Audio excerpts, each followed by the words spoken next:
রাখো, এতটুকু মনে রাখবেন, এই দেশ মোদি অমিত শাহ কারো বাবাকারী সম্পত্তি নয়।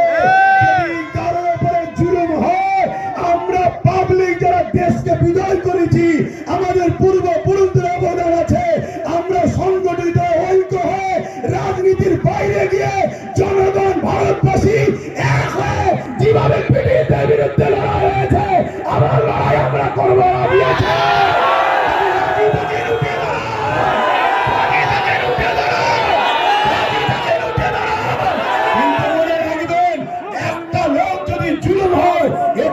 বিজেপি যেমন দোষী, রাজ্য সরকারও দোষী।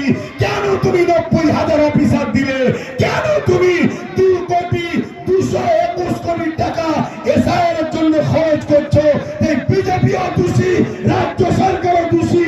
আমার এই কথাতে কারা একমত একটু হাত তুলে সাক্ষী দেবেন। একমত আপনারা? একমত আপনারা? একমত আপনারা? কতবার আন্দোলন করবেন?